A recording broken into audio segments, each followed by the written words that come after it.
Ситуацию на рынке труда и меры по снижению безработицы обсудил глава Ингушетии с министром труда, занятости и соцразвития Ингушетии Зелимханом Котиковым.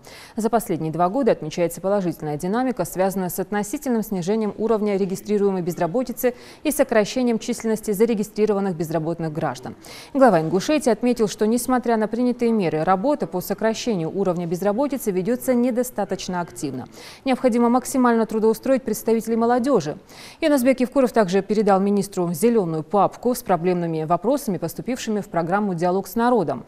Он обозначил сроки рассмотрения материалов до 30 ноября текущего года.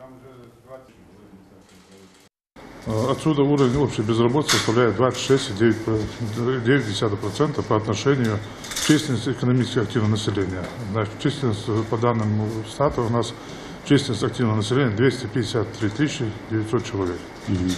При этом за последние 2 года отмечается положительная динамика, связанная с относительным снижением уровня регистрированной безработицы и сокращением численности зарегистрированных безработных граждан. Если на 1-10 уровень регистрированной безработицы составлял 12%, то аналогичный период этого года она снизилась на 1,7%, составляет 10,3%.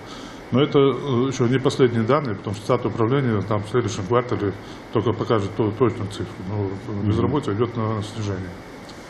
Численность зарегистрированных безработных граждан сократилась на 3000 человек. С 26,8 до 23 800 человек в 2017 году. Я ставил как-то задачу сделать схему снижения безработицы на примере любого объекта. Почему-то до сих пор я эту схему не увидел. Мы в этом году открываем 1, 2, 3 школы с новым штатом. Это в 3 школах, это как минимум 400 рабочих мест, новых рабочих мест.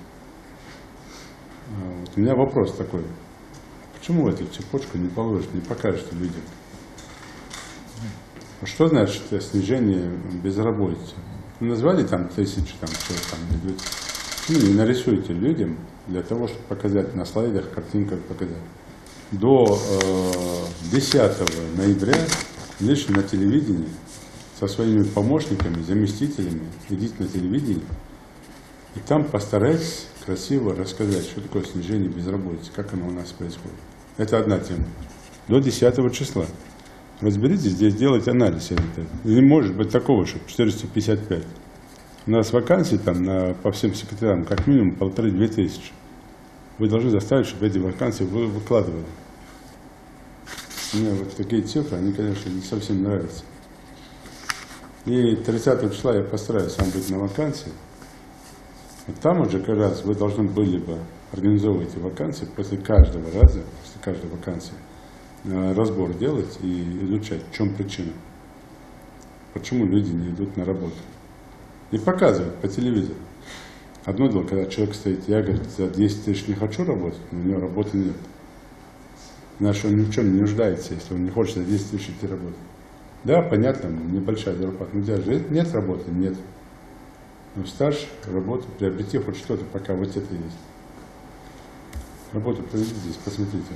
Так, и вот ряд вопросов, которые поступили по диалогу с народом. Вы там не просто должны со стороны наблюдать, а должны видеть вакансии, должны видеть пенсионеров, должны видеть, кого берут на работу. Поэтому вам тоже срок там, до 30 даже ноября списком доложите мне, сколько людей взяли на работу без специализации. Хотя у нас дипломированные есть специалисты. И высшего образования, и среднетехнического образования. Понятно? Изучить тему. Вот по папке разберетесь. Лишний глава администрации разговаривает по каким недостаткам. И постарайтесь там делать не просто там разбор в плане того, кому помочь, кому не помочь. А разбор среди подчиненных, почему эти вопросы дошли до меня. В том числе не только напрямую, который вам подчинен, а и начальники социальных отделов в муниципальных образованиях.